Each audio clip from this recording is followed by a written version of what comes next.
Third chapter metals and non metals, जिसमें हम सभी मेटल्स और नॉन मेटल्स के बारे में पढ़ेंगे और इसमें इन सब की अलग अलग प्रॉपर्टीज होती है। फिजिकल प्रॉपर्टीज में आते हैं,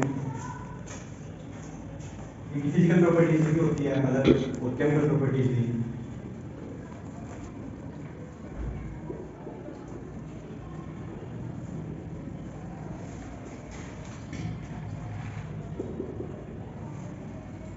इनकी फिजिकल प्रॉपर्टीज में आते हैं lustre,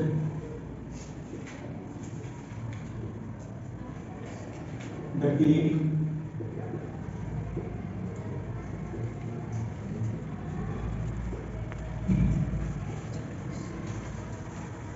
malleability,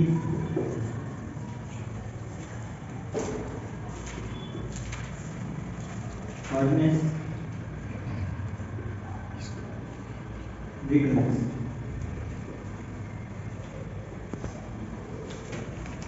melting point, boiling point,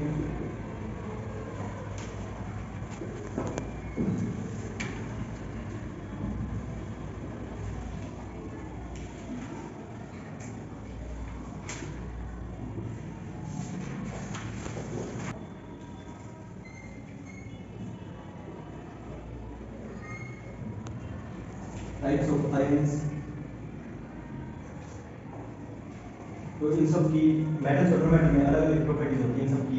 lustre metals में तो ज़्यादा होता है, तो ये होता है कि इनकी चमक कितनी होती है, जिसमें मेटल्स में ज़्यादा चमक होती है और नॉन मेटल्स में कम होती है। पर नॉन मेटल्स में डायमंड होता है जिसकी सबसे ज़्यादा चमक होती है, ये इसमें एक्सेप्शन है। और डक्टिलिटी वो होती है जो जिसमें कोई मेटल कोई किसी भी चीज़ से मतलब इन वायर्स में कन्वर्ट हो जाता है।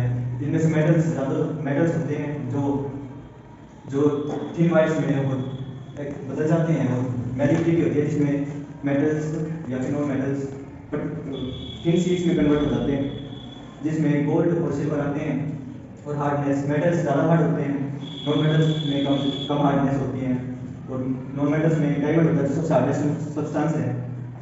और ब्रिटलनेस, ये कितने नाजुक होते हैं, मेटल्स तो हार्ड होते हैं, नॉन मेटल्स नाजुक होते हैं, बस इसमें डायमंड होता है जो सबसे ज़्यादा हार्ड होता है। वो melting point, boiling point, metals में मेल्टिंग पॉइंट और बॉइलिंग पॉइंट हाई होता है और नॉन मेटल्स में कम होता है।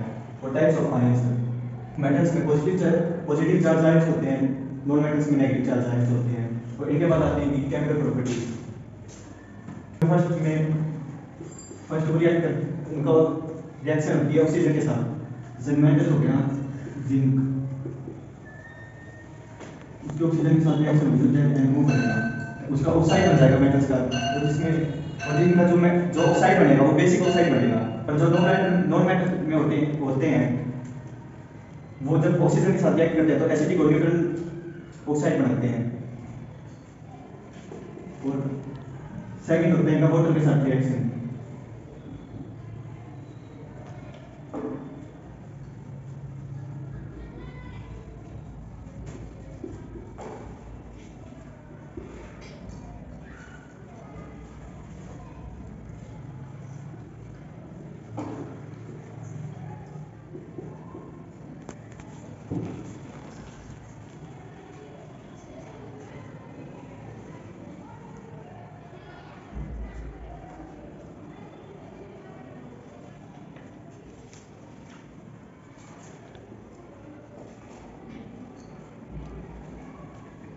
और जब मेटल वाटर के साथ रिएक्ट करते हैं तो क्या तो ऑक्साइड बनाते हैं या फिर हाइड्रोक्साइड बनाते हैं।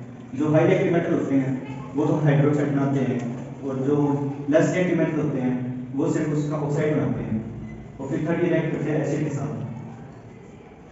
और एक एम्फोटेरिक ऑक्साइड होता है जिसमें कोई भी मेटल ऑक्साइड बेस के साथ रिएक्ट करता है वैसे ही एसिड के साथ रिएक्ट करता है। उसके एग्जांपल है ये एम्फोटेरिक ऑक्साइड के एग्जांपल है। फिर करते हैं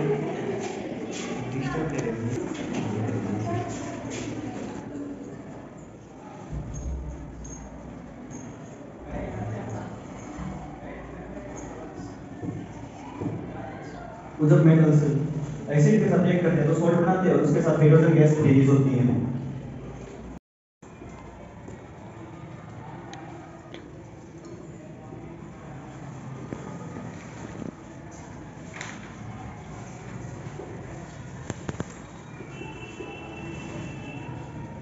Na की वैलेंस होती है +1 और Cl की होती है -1। तो जब इसका एक इलेक्ट्रॉन क्लोरीन के पास जाएगा तो ये अपना एक इलेक्ट्रॉन जो लेगा तो इससे स्टेबल हो जाएगा, और जो इसके पास है एक्स्ट्रा इसके पास इलेक्ट्रॉन वो उसको दे देगा तो ये भी स्टेबल हो जाएगा। तो फिर ये कंप्लीट इलेक्ट्रॉन ट्रांसफर हो गए वन एटम टू अनदर, तो इसे आयनिक कंपाउंड कहते हैं। तो इनकी प्रॉपर्टीज भी होती हैं आयनिक कंपाउंड की, 4 प्रॉपर्टीज होती हैं। फर्स्ट होती है नेचर, ये नेचर में तो सॉलिड होते हैं। और होती है ये कंडक्टिविटी, ये हीट और इलेक्ट्रिसिटी होती है, ये कंडक्टर होते हैं। और सॉल्युबिलिटी, ये पानी में जल्दी से घुल जाते हैं, पर जो ऑर्गेनिक सॉल्वेंट होते हैं जैसे केरोसिन एंड पेट्रोल उसमें ये डिजोल्व नहीं होते। और एक होता है कमेल्टिंग पॉइंट और बॉइलिंग पॉइंट। when कमेल्टिंग पॉइंट और बॉइलिंग पॉइंट पे हाई होता है, इनका नेचर हार्ड होता है, क्योंकि इनके जो दोनों एलिमेंट है इनमें दोनों एक पॉजिटिव है एक नेगेटिव है, जिसमें कंप्लीट ट्रांसफर हो रहा है इलेक्ट्रॉन का, इसलिए एक स्ट्रॉन्ग फोर्स ऑफ अट्रैक्शन है, इसलिए इनका नेचर सॉलिड है।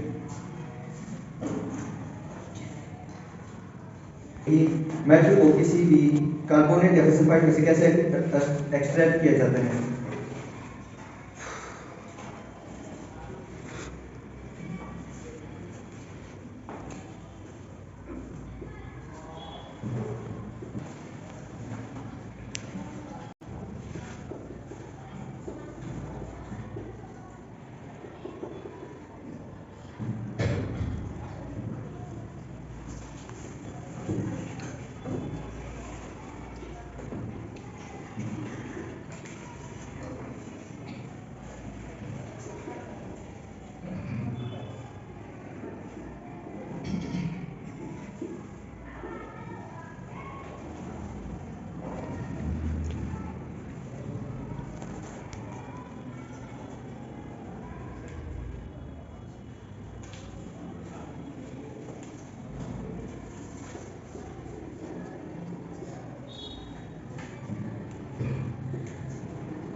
अब इसमें इस मेटल को जो इसे एक्सट्रैक्ट करेंगे तो इसके सल्फाइड से जब इसको एक्सट्रैक्ट करेंगे तो इसको ऑक्सीजन के साथ पहले से रिएक्शन करवाएंगे ताकि इसका ऑक्साइड बन जाए। अगर इसका ऑक्साइड बन जाएगा तो इसकी एक्सट्रैक्शन अच्छी तरह हो जाएगी, इसलिए पहले इसको ऑक्सीजन के साथ रिएक्ट करवाया जाता है ताकि ऑक्साइड बनाए।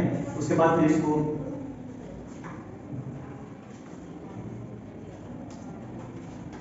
फिर डिकम्पोजिशन रिएक्शन होती है, उसमें जो ऑक्सीजन है वो हट जाएगा, ब्रेक डाउन हो जाएगा हीट की हेल्प से। जैसे हमने ऐसे करा, इसमें पहले इसका ऑक्साइड बन गया, फिर इसके ऑक्साइड एक्सट्रैक्ट करने के लिए हीट का इस्तेमाल किया, फिर हीट से अलग हो गए। फिर ऐसे हम किसी मेटल को इसके और से एक्सट्रैक्ट कर सकते हैं।